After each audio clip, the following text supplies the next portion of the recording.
No kyllä mä niinku sillä ihan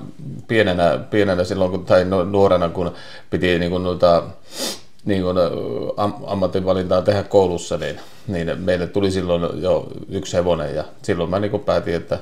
en mä niin mihinkään, mä koulussakin ne käski, että pitäisi olla joku muukin paikka, niin mä laitin, että mä menen sitten seuraavana vuonna, jos mä pääsen nyt ja niin sitten meni Kaustiselle kouluun ja siitä asti on niin ollut semmoista, niin kuin, että siellä tavattiin Anna-Marin kanssa ja että siitä se on niin alannut meidän tämä kaikki ravitoiminta, että yrittäjyys alkoi heti silloin koulun jälkeen, että ollaan ollut yrittäjiä nyt varmaan 35 vuotta ainakin, likimässä 40, että siitä asti on tiennyt, että teen tätä hommaa. Ollaan me nyt tässä oltu jo 26 vuotta. Että me oltiin ensin niin Vesannolla emänä kotipaikalla ja sieltä mentiin Mäntsälään ja sieltä Myrkkyyn ja sitten tultiin tähän, että siitä asti ostettiin tämä oma paikka ja tätä on sitten kehitetty tässä kaikella tapaa. Maata on ostettu tästä ympäriltä, että meillä on ollut käytössä tässä maita, mutta nyt nämä rupeaa on ostettuna nämä pellot ja sitten niin kuin tallia on tehty lisää, että yli puolet tehty tallia lisää ja kaikkia niin kuin paikkoja ja reenipaikkoja on nyt tehty. Oma rata on tuossa nyt, tehtiin tänä vuonna ja sitten hiitti suoraan ja kaikkea, että niitä näitä paikkoja niin kuin normisti, että hevosia mahtuu enemmän ja pystyy paremmin reenaamaan, niin sitä on niin kuin tehty. No meillä on paljon nuoria hevosia, että me nytkin ajettiin kuuella 2-vuotiailla ajettiin viime vuonna koelähtöjä ja ne on nyt tietysti 3-vuotiaita nyt ja 2-vuotiaita onko niitä, taitaa olla joku 7 tai 8, että niitä on niinku 2-vuotiaita on ja sitten yksi kesävarsa on, tässäkin on nyt vuotias, kun vuosi on vaihtunut, niin ikää tulee nopeaa, mutta että kyllä meillä yli puolet on niinku nuoria hevosia, semmoisia tarttaamattomia, että sitten loppuosa on sitten, taitaa olla vanhin taitaa olla tuo Clyderi Quattro, onko se 8 vai 9, mutta semmoista 4-5-6-vuotiaista sille välille on nuo tarttihevoset. Mä oon aina niinku tykännyt kaikista hevosista, että mä en ole ikinä oikein tykännyt siitäkään, että jos joku meidän hevosista sanoo, että se on joku koni, että mä oon aina sanonut, että ne hevoset, mitkä on meillä reenissä, niin niistä pitää, että ne on aina hyviä hevosia, niistä pitää tykätä, että se auttaa paljon niin kuin asiaa, että sä tykkäät sitä hevosista. Että mä tykkään niin kuin periaatteessa kaikista hevosista, ei ole semmoista varsinaisesti suosikkiakaan, että kaikki on hyviä, mukavia hevosia. Tehdään tietysti paljon töitä, niin kuin justiin reenataan paljon niin kuin monenlailla, että me ajetaan paljon mäkeä, sitten ajetaan kesällä paljon pehemosessa ja sitten ajetaan vetoja suoralla ja että se on niin kuin monipuolista, monen tyyppistä reeniä ja eri paljon suunnittelee niin kuin reenipäivät aina, että mitä ajetaan ja sitten pyritään justiin siihen, että kun ajetaan kilpaa, niin silloin pitää olla sitä lepoa ja semmoista riittävästi, että jos on 10 päivän sisään hevonen tartista, niin ei sille välttämättä niin kuin hiittejä ajeta siinä välissä, että yritetään vaan hoitaa ja ajaa sitten joku kevyt hiitti voidaan ajaa, jos on joku semmoinen vähän laiska hevonen, tai että se on semmoista, ei mitään niin kuin vaikeaa, mutta kuitenkin, että mietitään aina vähän sitä hevosta, että mitä se tarvii, mutta paljonhan me ajetaan niin kuin vetoja, että nyt meillä on tuossa oma rata, että siinä ajetaan hiittejä, mutta se on hyvin samantyyppistä se kaikki reeni, että ei sitä, että se on justiin se, että paljon pitää antaa kuitenkin sitä lepoa, että ne jaksaa mennä, että kyllä se on kaikkein paras merkki, että kun reenaat kovaa ja hevonen syö hyvin, niin ei se muuta tarvii, että jos jompaa kumpaa tekee huonosti, niin ei se taho oikeasti tulla sitä menestystä. Niin lähdetään 4-5 kertaa viikossa 2-vuotiaalla, ajetaan hölkkää ja hiittiä ajetaan 2 viikkoon, että sitten taas vanhempi hevonen, niin se riippuu ihan tietysti hevosesta, mutta kyllä paljon ajetaan niin kuin 3 kertaa viikossa, mutta sitten niillä voi aina, jos on niin kuin reenikausi, niin aika paljonkin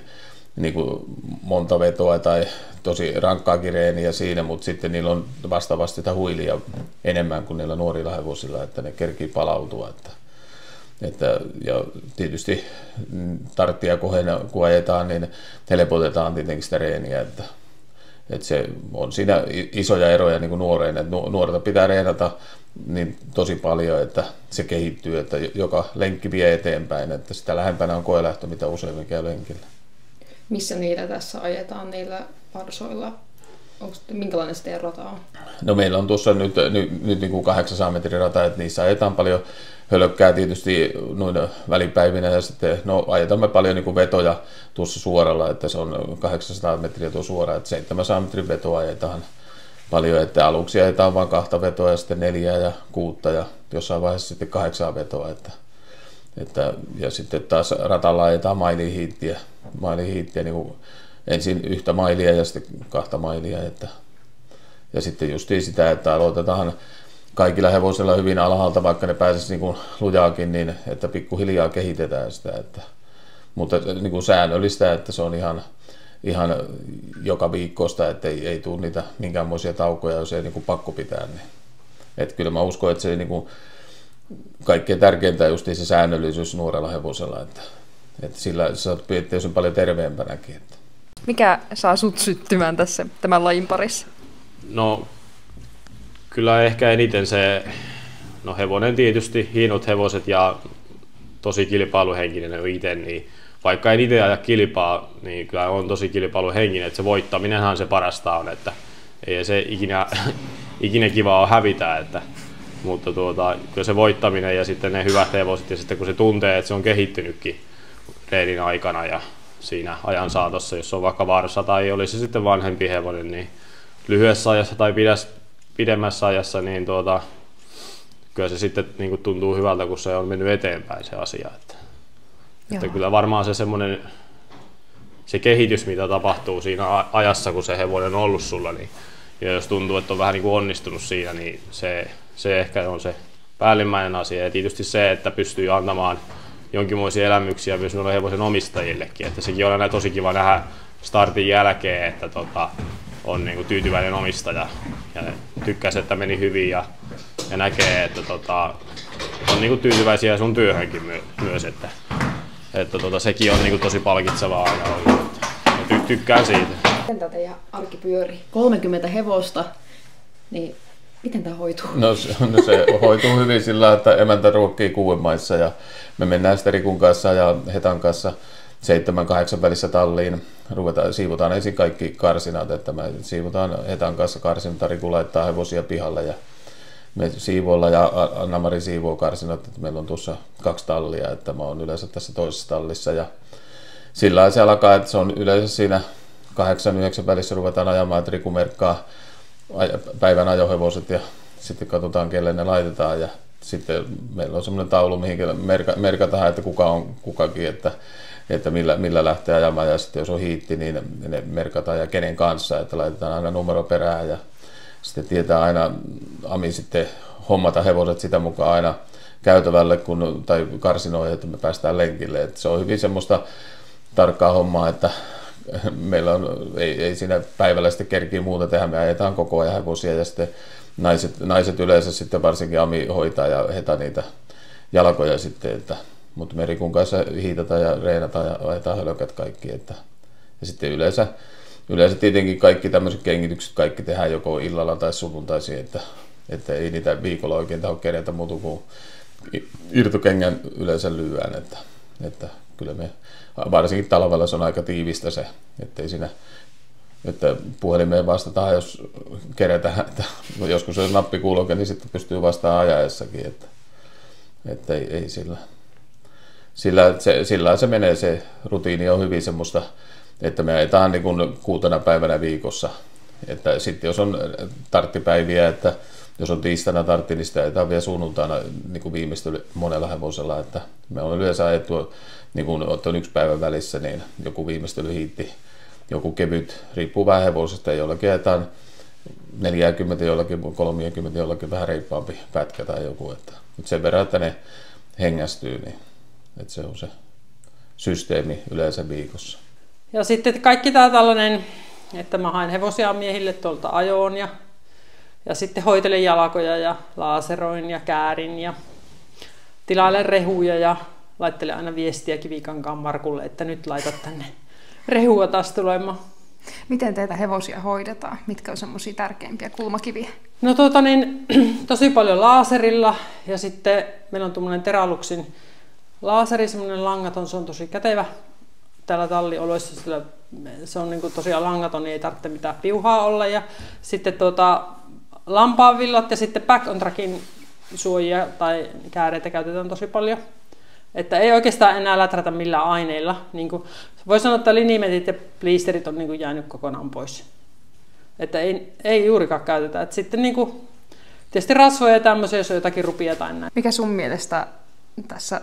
tallinpidossa tai ylipäänsä hevosten hyvinvoinnissa on sulle kaikista tärkeintä? No se, että ne viihtyy. Että ainakin niin kuin just ravihevonen, kun se on urheilija ja joutuu aika lujillekin starteissa ja reeneissäkin, että se viihtyy ja silloin on niin kuin hyvä olla. Että tosi paljon kiinnitetään siihen niin kuin huomiota, että kenen kanssa ne niin kuin esimerkiksi tarhaa vai tarhaako ne yksin tai jonkun kanssa. Ja sitten siihen, että ne syö hyvin ja sitten muutenkin semmoiseen, että katsotaan aina, että kuka sopii kenenkäkin viereen, jopa niin kuin karsinassa ja vieruskaverit ja silleen. Ja sitten se, että niillä on semmoinen oma rauha. Meillä ei ole niin kuin ikinä radio päällä täällä ja meillä on niin kuin hiljasta ja sitten tuonne toiseen talliin vie just semmoiset, jotka ei niinku, tavallaan jos häiriintyy esimerkiksi siitäkin, että käy tavallaan hevosia ja valjastellaan ja lähdetään ajoon niin kuin tässä tallissa on, niin sitten toinen talli on sitten semmoisella, että siellä on niinku, sieltä ei lähdetä lenkille ja siellä on niinku hiljasta ja rauhallista. Eli tosi yksilöllisesti otetaan huomioon tämäkin asia. Kyllä joo, ja sitten just kaikki tarhakaverit ja sitten ihan semmoinenkin niin hölmö homma, kun jotakin heiniäkin kun mä vien, niin kun tuolla on niin kuin 2 tarhaa pistetty, tai niin kuin tarhat on vierekkäin, että siinä on vaan niin kuin aita välissä, että hevoset pääsee niin kuin siitä periaatteessa niin kuin nuuskimaan kaveria, niin mä vien monesti heinät niille sillä siihen niin kuin vierekkäin, että ne syö tavallaan niin kuin melkein niin kuin samasta kasasta, mutta omissa tarhoissa. Et silleen monesti saa houkuteltua jonkun huono syömä niin kuin syömään, kun se syö siinä kaverin vieressä. Okei. Kaikkia näitä pikkujuttuja. Mutta tuo vaatii semmoista hevosen lukutaitoa. Joo, että aina katsoa, että jos se mököttää jossain nurkassa yksin, niin sitten pitää miettiä sille joku kaveri tai joku tämmöinen, että olisi vähän elämä hauskempaa. Joo, no siinä on tommonen siirtotallikompleksi nyt ihan uusin meillä, mikä on, että siinä on 4 hevosen paikat ja sitten tommonen terassi, niin kuin nykyään kuuluu olla, niin talli edessä. Vähän tämmönen. Me voidaan sitten itsekin tuossa keväällä, kun tuolta aurinko nousee, niin juo aamukahvit, kun meillä ei talossa ole terassia. Niin. Ja sitten täällä on tämmönen talli, missä on tässä 4 karsinaa tässä puolella. Täällä on tämmöiset isot karsinat, näissä ennen varsotettiin ja nytkin meillä on semmoinen yksi kimppatamma, joka tulee aina tänne sitten varsomaan, se Proserpine. Ja keväällä sitten taas ja täällä on näitä, sitten täällä perällä on vielä tämmöinen, missä on 5 karsinaa täällä. Täällä on pari 2-vuotiasta ja sitten näitä vanhempia ja sitten tässä on tämmöinen pihatto, täällä on Jackie tai ja tuo Madeleine tai nyt tässä tarhaa aina päivisin tässä ja niillä on täällä sitten, ne pääsee tähän vähän hengailemaan ja niillä on tuolla lämmintä vettä ja sitten tässä tämmöinen iso tarha ja heinäpaali tuolla perällä, niin ne saa tässä sitten hengailla aina päivät ja sitten nuo 2-vuotiaat menee tähän aina sitten yöksi. Kyllä niin omalla porukalla, niin kyllä se on sillä kaikki tietää mitä tekee ja että meillä Rikun kanssa sujuu hyvin, että Riku yleensä suunnittelee ja ei meillä yleensä ole mitään sellainen kismaanuista reenihommista eikä mistään muustakaan, että Riku on aika helppo kaveri sillä, että se tietää, että kyllä mä nyt yleensä tietenkin niin kuin isommat asiat, tämmöiset reenihommatkin monesti päätän sitten loppuviimeksi, mutta kyllä niin kuin Riku niin kuin käytännössä aika lailla suunnittelee ne, että se tietää mitä niillä niin kuin tehdään, ne päiväsuunnittelun tekee kyllähän ihan täysin. Okei. Että kyllä meillä hyvä kompo tässä on. Että. No, mä oon tällainen aputyttö täällä, että autan vähän kaikessa, että ajan myös hevosiin karjarikun ja sitten tämmöistä höntsäratsastusta näillä välipäivinä ja vähän joka paikka höylä. Kuinka usein sä näitä ratsastelet? Onko joku tietyt hevoset, mitä ylipäänsä reenaat selästä? No on aika lailla tietyt hevoset, että tällä nyt on ratsastettu 3-4 kertaa viikkoa aika lailla. Sitten jos on starttarihevosia, niin saadaan vaikka kerta viikkoa käydä semmoisen kevyemmän ratsastuksen starttien välissä. Ja on kyllä riippuu tosi paljon niin hevosesta, että minkälaista lenkkiä niillä tarvii sitten tehdä. Eli sä oot toisin sanoen semmonen näiden terapeutti. Niin, se on meidän molempien terapia-aika. Joo. Mutta on kyllä niinku vasta aika lailla, niinku, mitä mä nyt oon tässä 1,5 vuotta pyörinyt, niin otettu niinku tää ratsastus mukaan tää homma. Joo. Että ekaa kertaa kun ratsastelin näillä, niin täällä oli koko talli ihan lentoa lähdössä, että mitä täällä tapahtuu, miksi tuolla selässä. Että kyllä niin kuin Heta tekee justiin ratsastushommaa, montehommaa, että sillä on ne määrätyt hevot, mitkä se nytkin ajaa ja reenaa, että kyllä se ajaa kärrystäkin meidän kanssa, että sitten se hoitelee ne jalkahommat ja tämmöistä, että ei meidän tarvitse, niin kuin, katsotaan vaan lääkekirjanpidosta, jos on käytetty linikalla, niin ne katsoo sieltä sitten, että mitä jalkoja on piikitelty ja hoidettu, niin tietää aina sitten hoitaa ja tulla, että ei hirveästi tarvitse ketään käskeä kenenkään, että kyllä se aika lailla menee sillä lailla, että omalla painollaansa menee nykyään. Että kyllä meillä on sellainen niin kuin hyvin toimiva homma, että kyllä niin kuin raveihin kun lähdetään, niin en mä ikinä laita niin kuin vehkeitä itse, että Riku laittaa aina kaikki vehkeet, että sekin on ihan tullut sillä lailla, että sitten ainakin kaikki tulee mukaan ja sitten tietää ketä syyttää, että kenen vika se on, mutta ei niissä Riku on hyvä laittaa ja se ei ikinä unohda mitään. Että meillä nytkin oli 9 hevosta Seinäjoella, niin kyllä se kaikki toimi hyvin, että niin lämmittelyt kaikki, että siellä suunnittelu on kyllä, mutta vaikka ei sitä näy välttämättä sivulle päin, mutta kaikki suunnitellaan tosi tarkkaan, niin kuin tässä kotonakin, niin kaikki aikataulut on, meillä on aina, ruokailut on aina samaan aikaan ja kaikki, että kyllä ne suunniteltu on tosi tarkkaan tämä päivä aina. Eli kunnon formulavarikko, niin. Toisin sanoen, mutta kyllä sitä jos 9 hevosta raveissa siinä laittaa porukalla, niin kyllä siinä jo pitää vähän niin kuin osata toisia lukea ja tietää, mitä toinen tekee, että se homma toimii. Niin no, kyllä. Joo, että kyllä ne pitää tietää aina, mikä lämmitellään mitenkään ja kuka tekee ne hommat. Että yleensä mä tietysti raveissa paljon lämmitä niitä hevoset. Meillä niin oikeastaan kaikki hevoset lämmitellään itse, että niitä käytännössä ei koskaan niin kuskit lämmitä. Että vaikka ne ei olisi ikinä ajanutkaan sitä hevosta, niin kun en ole nähnyt sitä ikinä mitenkään tarpeelliseksi sitä, että kuskit niin lämmittäisi hevosia. Se on paljon parempi, kun ne ei saa käydä talvella varsinkin lämpöisessä itsensä lämmittämässä ja sitten taas starttiin, koska siinä tahtoo välillä tulla kylmä tuossa lämmittäessä ja kilpaajaessa. Niin. Ja sitten aina parhaiten näkee, että miten ne hevoset niin kuin menee, koska se lämmittelyssä, jos on jotain pikkuvaivaa tai se on vähän vinoa tai jotain tämmöistä, niin sä heti näet, että kun taas sitten niin jos kuski lämmittää, niin ei se välttämättä osaa sitä infota sitä. Ja kuitenkin meillä on kaikki hevoset on hyviä ajaa ja noin niin. Ja sitten se on vanhalle hevoselle voi monta kertaa olla hyväkin, että sitten starttiin istuu ihan outo kuski käytännössä, niin se virkistääkin hevosta. Ja onhan nämä niin kuin kaikki kuskit, mitä me ajetaan, joku Niko ja sitten Hannut ja Raitala, että tämmöiset Ville-pojat, niin kyllä niin kun ne ajaa 10 metriä hevosen, niin tietää justiin minkä monen se on ajaa. Että ei siihen niin kuin montaa kierrosta tarvita, että tietää minkä monen se hevonen ajaa on. Että se on mun mielestä, että Suomessa pitäisi olla enemmän sillä niin kuin Ruotsissa, että Ruotsissa ne kuskit tosi harvoin lämmittää hevosia, mutta ne aina hakee katokselta, niin kuin meilläkin kuskit hakee aina katokselta, että me harvoin niin kuin vaihdetaan kuskeja siinä, jos ei ole ihan pakko, niin esittelyringissä. Ne on ihan senkin takia mä oon aina sanonut, että se on hyvä, että ei pääse hevoset karkuun eikä mitään, kun ne hakoo suoraan katokselta, että kyllä ne sen verran voi kävellä sitten ja tykkäävätkin siitä, että ne saa hakea sen siitä. Siinä kerkii hyvin jutella sitten vielä ennen sitä tarttia.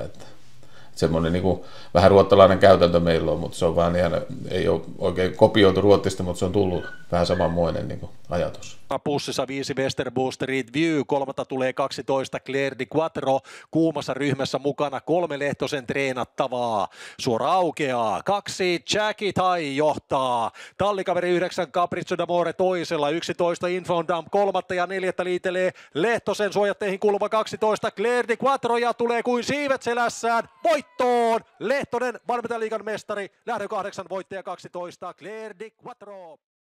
Iso pysäytys oli tosiaan 2 vuotta sitten, kun tuli se sydänkohtaus, mutta onneksi sattui näin jälkikäteen ajattelu, että jos piti kerran sydänkohtaus tulla, niin tuli raveissa ja niin ei tullut lähön aikana ja tuli siinä varikolla ja sitten vielä sattuu niin semmoinen, mä en oikein tiedä, onko se niin kuin sairaalassa ollut töissä tai jotain hoitaa, mutta se rupesi heti elvyttää ja siitä niin kuin päästiin, ettei tullut mitään vaurioitakaan, että nyt ei ole sitten sen jälkeen ollut mitään että on ollut hyvässä kunnossa, että kaikin puolin niin kuin sen sydämen puolesta, että kyllä se niin pysäyttävä niin kuin kokemus oli kaikille niin kuin koko porukalle, että kyllä se niin kuin tiivistää niin kuin sitä perhe-elämää ja kaikkea, että on se niin kuin sillä lailla, niin kuin, jos jotakin positiivista, niin on vielä enemmän tullut semmoista yhteishenkeä ja kaikkea, että kyllä se ihan on, mutta ei siinä nyt oikein mitään sillä enää niin kuin oikein huomaa mitään tässä jaksamisesta, että hyvin on jaksettu taas tehdä töitä. Olen mä paljon niin kuin, yritän urheilla kaikkea, että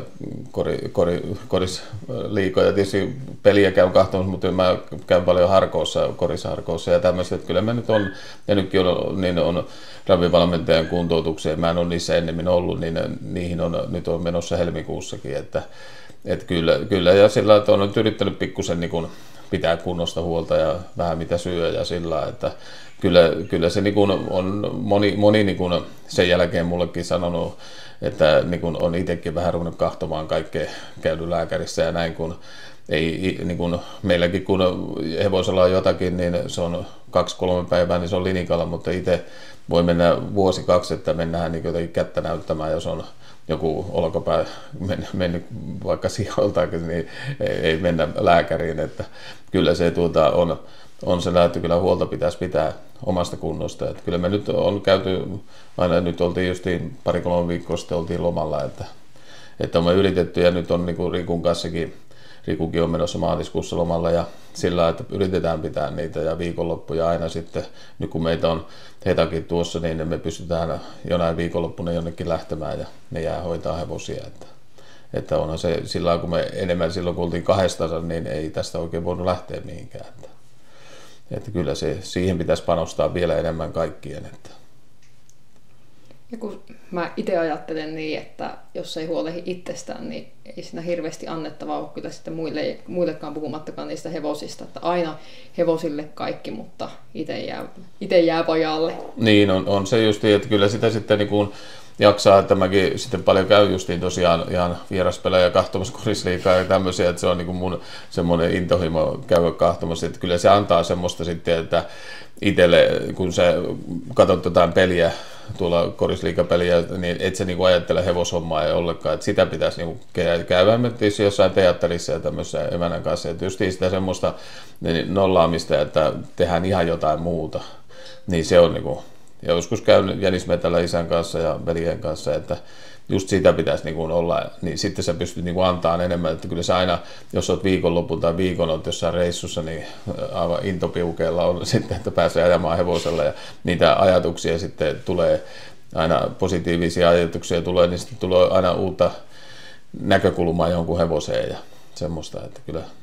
että siihen pitäisi panostaa, että kyllä se antaa niin kuin niille hevosillekin sitten lisää, kun sä oot itse paremmassa kunnossa ja iloisempi. Mikä sun mielestä hevosten hyvinvoinnissa ja raviurheilussa ylipäänsä niin kuin on kaikista tärkeintä, mihin sä eniten pyrit tässä hommassa? No tietysti just se, niin kuin, että ei tietenkään reenata liikaa ja sitten just se kaikki ajatellaan sitä, että kuljetuksessa aina joku, että kenen kanssa se kulkee parhaiten ja minkämoisessa kuljetuksessa se kuljetaan, jos raveihin mennään, että se olisi kaikki resitöntä se toiminta ja sitten ajaessa ja kaikkea, että ei niitä rissata, eikä sillä, että on aina se valjastaminen kaikki, ettei niille huueta eikä mekasteta eikä komenneta niin kuin turhaa, että hevosella pitää olla kuitenkin kuri, mutta sitten se kaikki muu on semmoista rauhallista toimintaa, että hevoset on niin herkkiä kaikkeen tuommoiseen, että ja sitten kun niillä on hyvä semmoinen ajatus siitä toiminnasta, niin kyllä ne niin kuin, se ressi häviää sitten siellä raveissakin, kun niillä on niin kuin se turvallinen porukka, mikä niitä hoitaa. Ja, että meillä nyt on justiin niin kuin joku Hetakin on tosi hyvä semmoinen hyssyttelijä läppiä niiden hevosta, että semmoinenkin on tosi tärkeää justiin, että niitä niin paijataan ja hoidetaan ja taputellaan ja noin, niin kyllä se kaikki tämmöinen niin kuin tekee sen ressin vie pois, että ne tuntee olonsa turvalliseksi. Niin. Sä oot tehnyt tätä hommaa kauan ja aloittanut heti suoraan sieltä yrittämisestä ja lähtenyt siitä liikkeelle, niin minkälaisia tunteita tämä laji tänä päivänä sussa herättää ja mikä saa sut tekemään tätä hommaa? No kyllä se on varmasti tuo niin kun, tämä niin porukka on semmoinen niin hyvä, kun me tehdään töitä, niin se tietysti, ja sitten just nuo hevoset, että nuoret hevoset ja kaikki uudet hevoset, kyllä se innostaa, että kyllä se voittaminen, Seinäjoellakin nytkin voitti monta ja välillä voittaa yksi ja joskus joku kolmossiakin jollekin hevoselle, niin kyllä se, että sitä pitää osata ilota, että nyt voitettiin valmentajaliigaa, niin kyllä sitä tuuletettiin niin kuin koko porukalla, että kyllä sitä pitää näyttää sitten, kun on se voittoja tulee tai pärjätään, niin kyllä se innostaa ja kun antaa itseensä siihen sillä, että on niin kuin innostuu, että ei sitä pian niin kuin pelätä sitä, että tuolla raveissa tuulettelee, että kyllä se on ihan mukavaa voittaminen aina, että olisi ihan mikä ravit vaan, että kyllä se on varmasti se kilpailu vietti, mikä siinä on, että loppuviimeksi että sitten pääsee ajamaan ja kokeilemaan, että pärjääkö se ja se siinä niin kuin vie eteenpäin, että se on niin kuin koko ajan vienyt ja vie varmasti eteenpäin jatkossakin.